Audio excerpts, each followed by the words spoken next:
The call connected on the third ring. I was smiling when I lifted the phone, already halfway into my playful complaint voice. "You forgot your jacket again?" I started. "And if you think I'm driving across..." A woman answered. "Hello." Not background noise. Not a wrong number voice. Comfortable. At home. Certain. I checked the screen. Calling. Evan Cole Redheart. I didn't hang up. Confusion freezes faster than fear. "Hi," I said carefully. "Is Evan there?" A pause, small, assessing. "Who's calling?" she asked. "Lauren," I replied. "His girlfriend." Silence changed texture. Not empty, loaded. "I see," she said. Not surprised. Not angry. Controlled. "He's in the shower," she continued calmly. "Do you want me to give my husband a message?" My brain rejected the sentence like a bad transplant. "You're what?" I asked. "My husband." There are moments when reality doesn't crack. It swaps tracks. Same train. Different direction. "I think you have the wrong," I began. "This is Evan Cole's phone," she said gently. "You're not mistaken." My mouth went dry. "How long?" she asked, polite tone, lethal question. "Have you been dating him?" I sat down without remembering the chair. 8 months, I whispered. Another small silence, this one sad, not shocked. "Then we should probably talk," she said. The shower turned off in the background. Water stopped. Timeline closed. "Don't tell him yet," she added quietly. "Please." The line went dead. I stared at my reflection in the black phone screen. 8 months. Birthdays. Weekends. Trips. Introductions to friends, but never family. Always a reason. I opened our message thread. Morning texts. Heart emojis. Dinner plans for tonight. "Evan, can't wait to see you. I miss your face." I typed nothing. Instead, I opened photos. Scrolled. There were hundreds of pictures of us. Hikes, brunches, my couch, his car. But never his home. Not once. I'd never been there. "He's renovating," he'd said. Plumbing disaster. Living with a cousin temporarily. Embarrassing mess. Excuses age badly under new lighting. My phone buzzed. Unknown number. I answered immediately. "It's me," she said. Same calm voice. "Wife?" I asked. "Yes." Name withheld. Position confirmed. "I'm not crazy," I said quickly. Ridiculous sentence, but necessary. "I'm not making this up." "I know," she replied. "You sounded sincere." "Are you?" She almost laughed, not bitter, tired. "Unfortunately, yes." I stood and began pacing. Motion helped shock move through. "How long have you been married?" I asked. 11 years. That number hit harder than I expected. "Do you have kids?" I asked quietly. "Yes." "Of course. Does he do this often?" I asked. "With proof," she replied. "Or with confidence?" "Either." "Confidence," she said. "Proof is new." I stopped walking. "You didn't know," she added. Not a question, a conclusion. "No," I said. "I swear." "I believe you." That hurt more than accusation would have. "When can you talk?" she asked. "Anytime." "Tonight is better," she said. "He thinks I'm at my sister's." "Are you?" "I am now." Operational thinking. Calm under betrayal. "I'll text you an address," she continued. "Come alone." "Why me?" I asked. "Because," she said softly, "you're the variable he didn't plan for." The call ended. I sat on my couch, the same couch where Evan had fallen asleep last Sunday with his head in my lap, and replayed memory with new subtitles. No overnight stays at his place. No tagged photos. No work events with spouses. No last-minute schedule transparency. Pattern, obvious now. Invisible then. My phone lit again. "Evan just got out of meeting. You call?" I stared at the message. Somewhere in a house I'd never seen. He was drying off from a shower his wife heard, seconds before I called. 2 realities. 1 phone. I typed. "Me." Pocket dial, slightly smiling face. He replied instantly. "Evan, miss you anyway." Performance uninterrupted. At 6:42 p.m., A text arrived from his wife. Address: residential, suburban, 15 minutes away. Followed by one more message. Bring whatever messages you have. Don't warn him. He lies better when surprised. I whispered to the empty room. I'm counting on that. And for the first time since I met him, I hoped he wouldn't see me coming. I didn't cry. That surprised me most. I expected tears, shaking, something cinematic. Instead, my brain went into audit mode. 8 months of memories reclassified as evidence. Before leaving, I built a folder on my phone. Evan, timeline. Screenshots went in fast.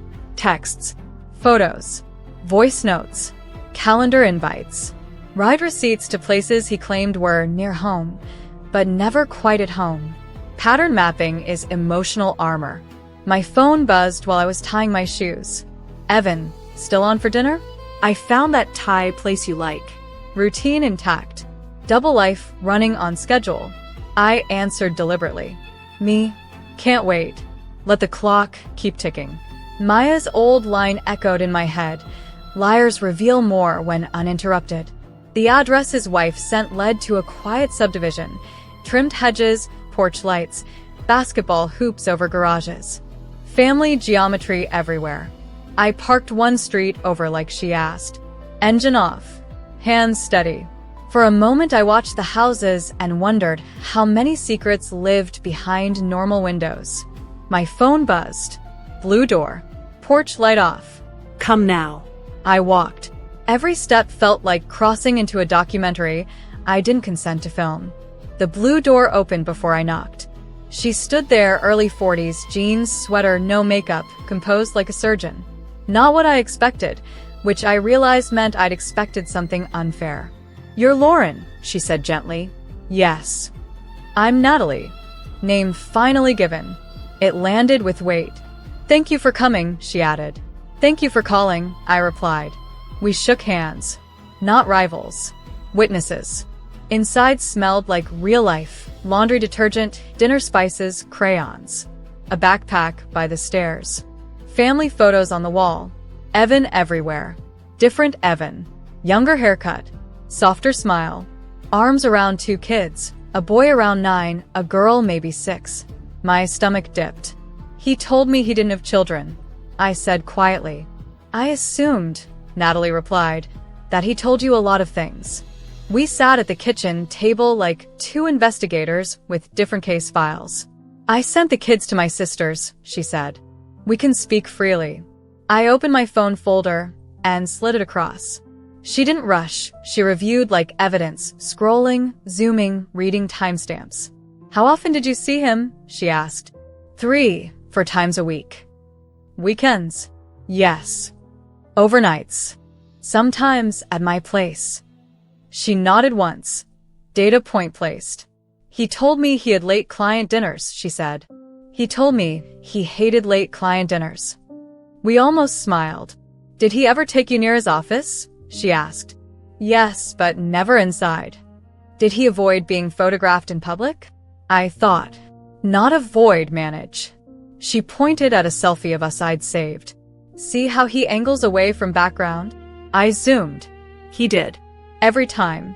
Camouflage behavior. Does he know you called me? I asked. No. Does he suspect?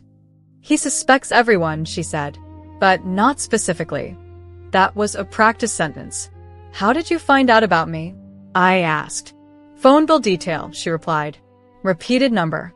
Consistent duration. Emotional cadence. Emotional cadence?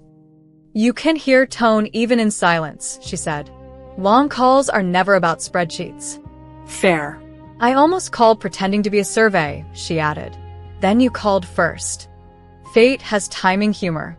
Footsteps sounded in the hallway behind us. I tensed. Natalie shook her head. Neighbor, spare key, feeds the dog sometimes. She checked her watch. He'll leave the gym at 7, she said. He'll text you from the parking lot. Right on cue, my phone buzzed. Evan, leaving gym. Showered there. See you at 8? Natalie closed her eyes briefly. Not pain, confirmation. Gym showers, she murmured. Of course. Want me to cancel? I asked. No, she said immediately. I want him in motion. Why? Because moving liars make mistakes. I liked her. Tonight, she continued. You're going to dinner with him. I blinked. You want me to? Yes. That feels necessary, she finished. What are we proving? Pattern and intent, she said. I already know betrayal. I want structure. Lawyer brain, I realized. You're a lawyer, I said. Family law, she confirmed. Of course she was.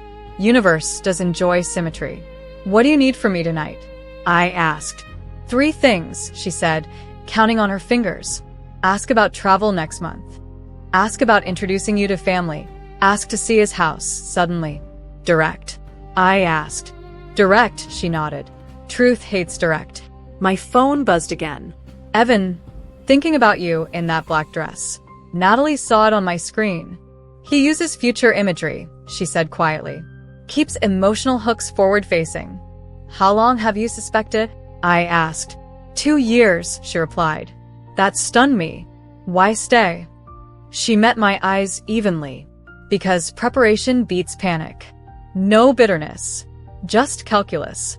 Headlights washed across the front window. She stood. Not him, she said calmly. Too early. She walked to the hall closet and opened a small lockbox, removed a digital voice recorder, and slid it across to me. Put this in your purse tonight, she said. You're recording him? I'm documenting him. Difference matters. What happens after dinner? I asked. She gave a small, steady smile. After dinner, she said, he meets both of us. My pulse kicked. Together? Together. And he doesn't know. Not yet. I picked up the recorder. It felt heavier than it looked. Okay, I said. And realized I meant it. By the time I left Natalie's house, I wasn't shaking anymore. I was focused. There's a strange clarity that comes when heartbreak turns into a plan. The pain doesn't disappear, it just lines up behind purpose and waits its turn. I sat in my car and read the 3 questions she gave me. Travel. Family. House. Simple. Direct. Structural. I placed the small recorder in my purse, tested the switch by touch, then started the engine. My phone lit up. Evan, on my way. Don't fall asleep without me winking face. I typed back. Me. Wouldn't dream of it. True, just not the way he meant. The restaurant he chose was dim, trendy, loud enough to blur conversations, good for dates, bad for truth. He liked places where words had cover. He was already there when I arrived, standing to hug me, smiling like nothing in the world was fractured. Hey you, he said warmly. Same cologne. Same eyes. Same liar. I let him kiss my cheek. Let him pull out my chair. Let the normal play. How was your day? He asked. Educational, I said. He laughed. That sounds dangerous. You have no idea. We ordered. He reached across the table and traced his thumb over my wrist, a move I once thought meant intimacy. Now it looked like habit. Next month, I said lightly. Are you still traveling for that Chicago project?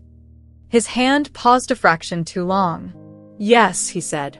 3 days. When exactly? Mid-month. Dates. Not finalized. Lie, people who travel for work know dates before cities. I was thinking of coming, I said.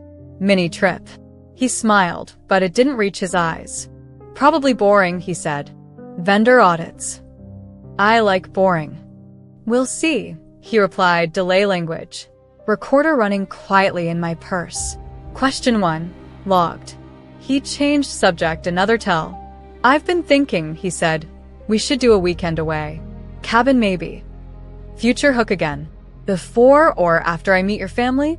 I asked. There it was. Direct. Clean. His fork stopped midair. That's complicated. Why? Dynamics. Meaning? My parents are intense. I handle intense. They're private. I'm discreet. He smiled thinly. Soon. Timeline dodge. Question 2. Logged. I sipped water and waited exactly 5 seconds.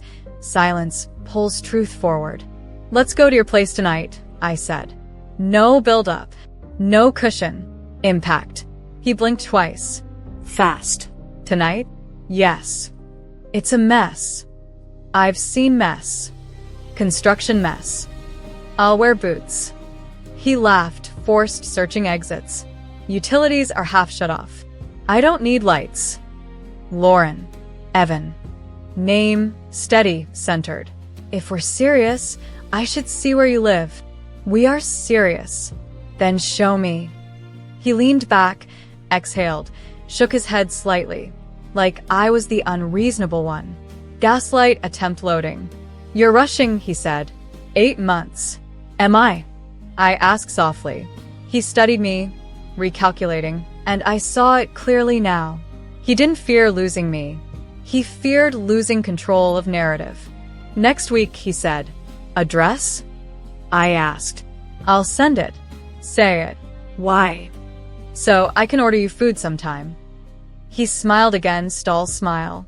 Next week, he repeated. Question 3. Logged and failed. Dinner continued, surface level. He overcompensated with charm now, more jokes, more compliments, more touch. Classic behavior spike after suspicion.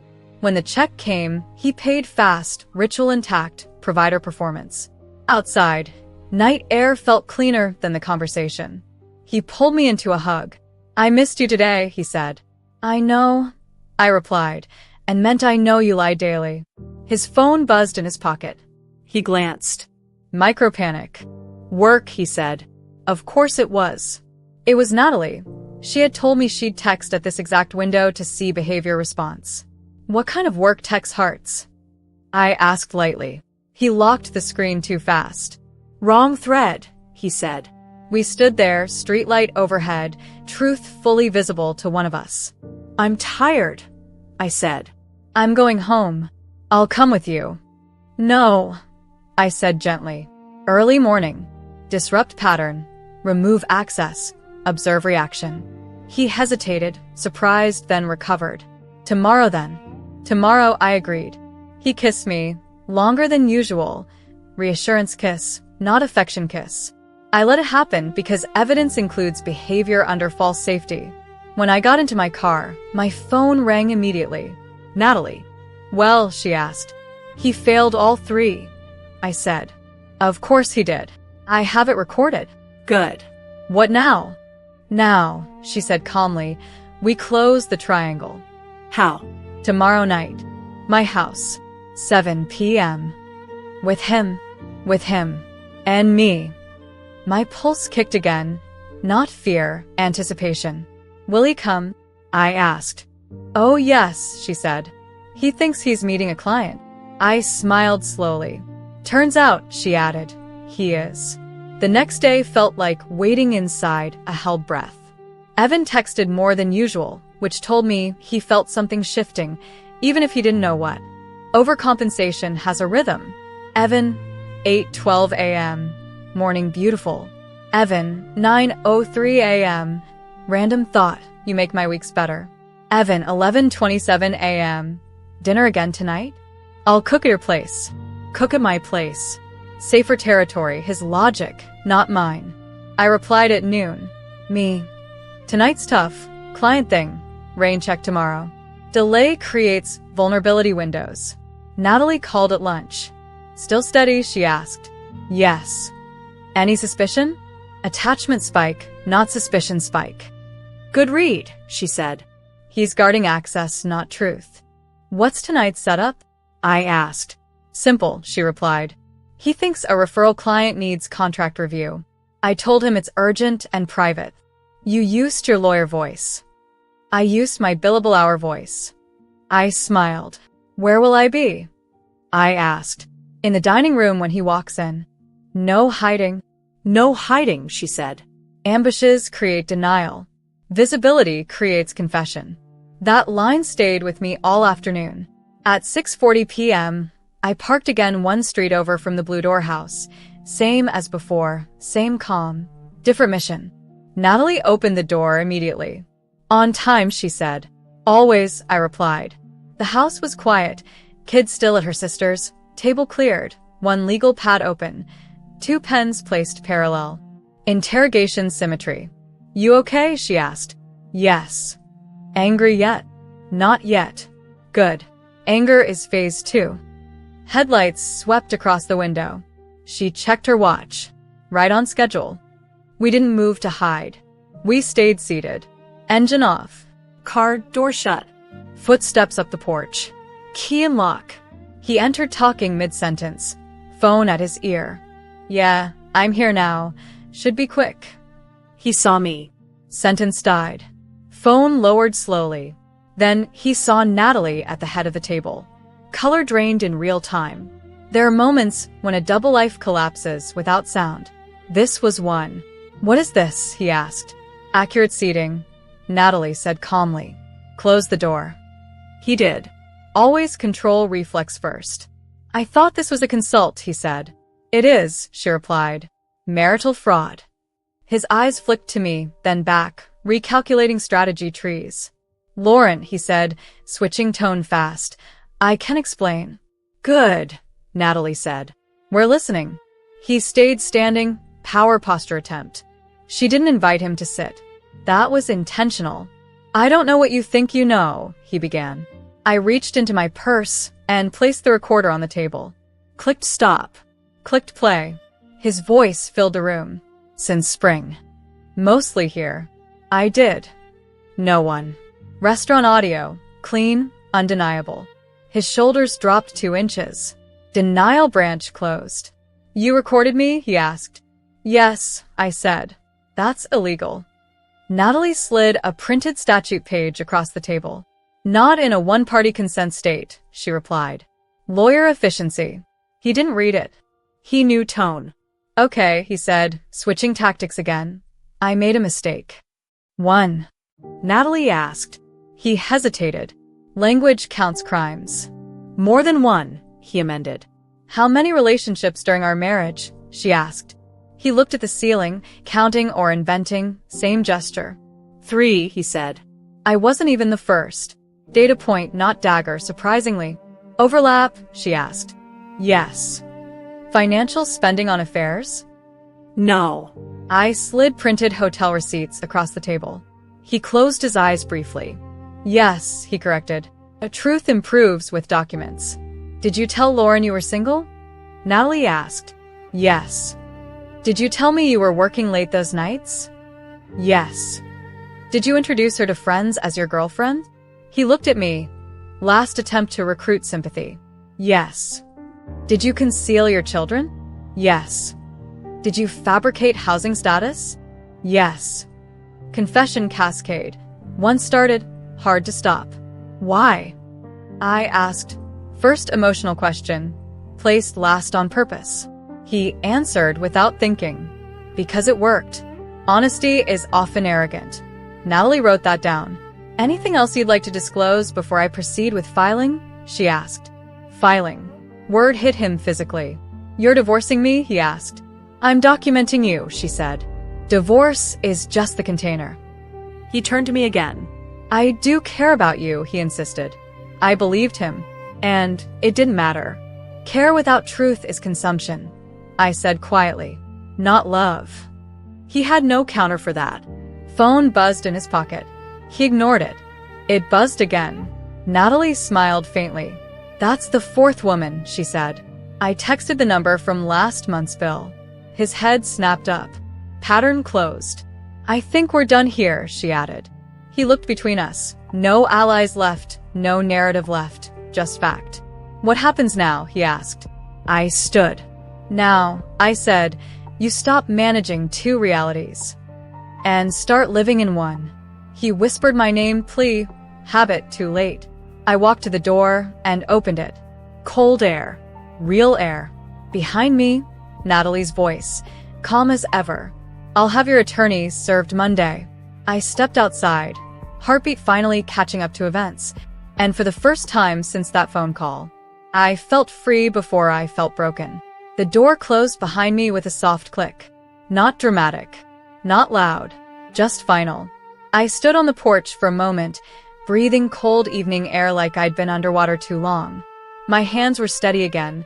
That surprised me because this felt like the moment I was supposed to fall apart. Instead, I felt clear. My phone buzzed. Evan, please don't leave. We should talk alone. I didn't answer. From inside the house, voices rose, not shouting, controlled, legal, the sound of consequences being itemized. I walked to my car and sat without starting it. 8 months replayed, but now the scenes had captions. Not busy, lying. Not private, hiding. Not complicated, married. 10 minutes later, the front door opened again. Evan stepped out alone. No jacket. No performance smile. Just a man who'd run out of versions. He walked toward my car slowly, like approaching something fragile. I rolled the window halfway down, not invitation, boundary. Lauren, he said quietly, I never meant to hurt you. Intent doesn't erase architecture, I replied. I was going to tell you. When? He didn't answer. That sentence never survives the follow-up. It wasn't fake, he tried again. What I felt with you. I know, I said. He blinked, surprised. You know? Yes, I said calmly. That's why this worked for you. Truth landed harder than accusation. You're not just a liar, I continued.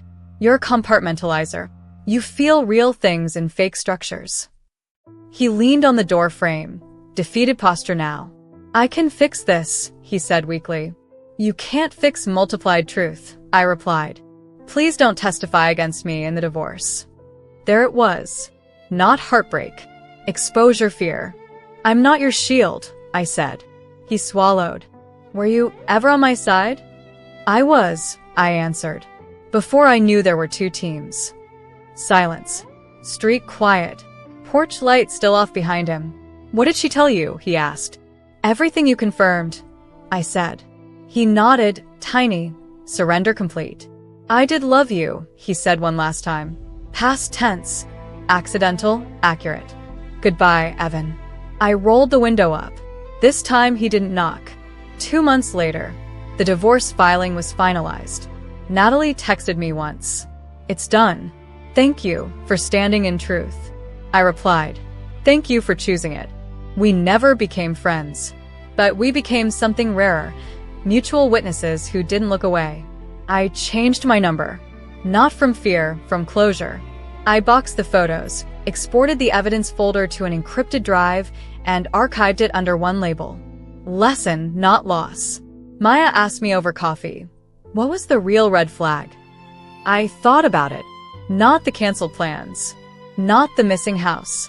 Not the schedule gaps. The absence of overlap, I said. Meaning, no worlds ever touched. Real lives overlap. She smiled. That's a good line. Keep it, I said. 3 weeks after that, I got one last message from an unknown email. No subject. Just one sentence. You were the only one who asked direct questions. That's why it broke. No signature. I didn't need one. I closed the message and went back to my work, real work, visible work, single life work. Love didn't feel ruined. It felt upgraded. Because now I knew, truth doesn't protect your heart, but it protects your future.